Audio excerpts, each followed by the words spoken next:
Hey Penny, so how are you today and what's going on here? Oh, I'm doing really good. It's been a busy week, and we have an art walk here on the avenue that my gallery, Gathering Tribes, is at, and we call it Art Attack. It's been going on since March, and so there's events all up and down the street.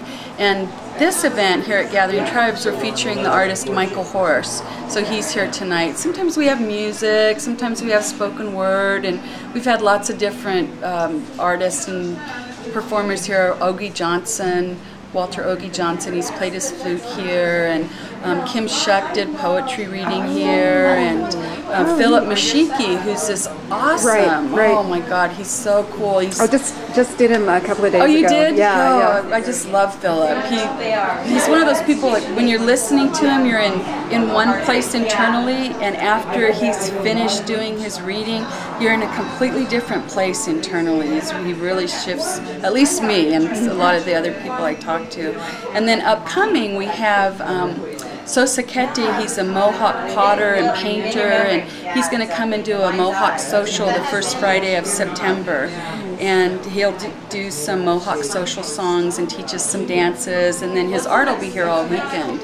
And he does this fabulous pottery that he actually reinvented the Mohawk pottery technology. It was gone for a long time when the Dutch brought in their metal pots, and so the people quit making their traditional pottery because they could use these metal pots. And so he did all the research to unearth how they were made, where the clay was mined, and all of that. And so let's see, who else do we have coming up? September, October, we're getting ready for Day of the Dead. And November, Sosa Keti's coming back to do the traditional Mohawk Thanksgiving address, the Friday before Thanksgiving, and that's going to be a benefit for the Richmond Rescue Mission. So we're asking everybody to bring canned food for them, because there are a lot of our friends and people that are around us that are hungry right now. Yeah.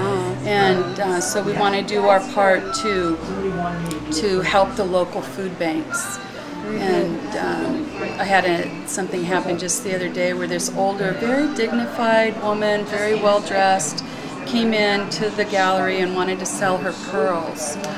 And you know, I didn't want to buy her pearls, and I gave her some money, and she was so grateful. She was so hungry that she started to cry.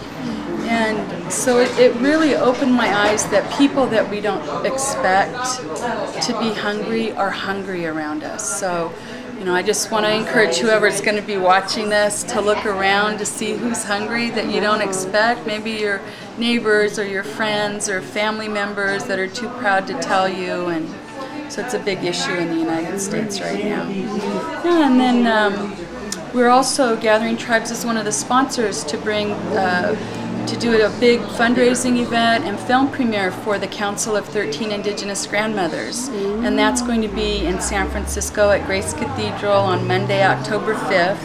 And the 13 Indigenous grandmothers are from all around the world, and they came together as part of a whisper into this wonderful woman's ear whose name is Jyoti. She's here in the Bay Area, and she's very spiritually open and aware, and the whisper was that she was to put together this council of 13, well, then there wasn't a number, just of a council of Indigenous grandmothers. And so it took her a few years because she didn't know where to start, and she finally, the whisper came again, and it told her to start with the relationships that she knew.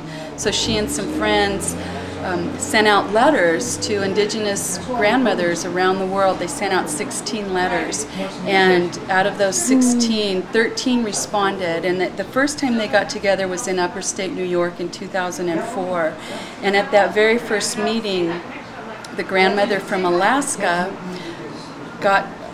told a story about how when she was 7, her grandmother gave her 13 white eagle feathers and 13 stones, telling her that at some point in her life she was going to be a member of this council of 13 women from around the world. Wow. And that their job was to pray and to make sure that the future is safe for life to continue. Oh my God. So you can find out more about the 13 Indigenous grandmothers at www.grandmotherscouncils.org, and everyone is invited to come to the Grandmothers event in San Francisco, and it's going to be the premiere of their film, The Grandmothers Speak, for the next 7 generations. And that information about the film is also on their website. And so I'm always involved in something. You know, last couple months ago we did a big benefit for Leonard Peltier's Defense Committee, and I've been involved in anti-nuclear issues and uranium issues and all kinds of environmental issues. So your name again? Penny Opal Plant. And the store is Gathering Tribes, 1412 Solano Avenue in Albany, and the website 1412 Solano Avenue, Albany, California, and the website is gatheringtribes.com. And to find out all this information, I know you sent me a link one time that kind of went to this page that had all this information of all these different events and benefits and things that were going on. What is that? What was that? Oh, was that Gathering Tribes events page? Or was it the Bay Area Indian calendar? Maybe the Bay Area Indian calendar, and there was something else too. I can't remember. I just want to ask you a couple of things. Okay, so whose work is this behind you? This is really nice. This is the work of Rebecca Haynes, and she actually has been working here with us for 5 years. And she's the only non-native artist that we represent. Okay. And her work is very, it's very spiritual. Like this raven, I like to consider the raven as the raven. The raven's the messenger between the worlds, the spirit world and this world, and so this is the raven in between worlds to me. And then this one's really beautiful. This is a condor, and Becky has a real strong relationship with condors that's just happened recently. And the number here in the bottom corner is the number of that condor's tag, because all the condors are tagged in California. And then I just want, I wanted to ask you about. These are all very, very interesting. Yeah, very this beautiful. is work by. These are carvings, right? They are. They're out of wood, and they're yebiches by a Navajo artist, and he cuts out the images and puts them all together. My favorite one is the 4 snakes up there, the whirlwind 4 snakes. I love that piece. And then these right here, these are gorgeous. Yeah, these are by Gerald Dawa Vendua. He's a Hopi Cherokee artist, and these are Giclée prints, and so they're really affordable. They're only $24. Beautiful. So we have things in here that are $1 up to thousands of dollars. But there's things everyone can afford. So it's many, many steps beyond a curio shop. Yeah. It's a gallery. Yeah, it's like a gallery store. Yeah, it's just gorgeous stuff. And there's Michael Horse over there. I'll zoom in.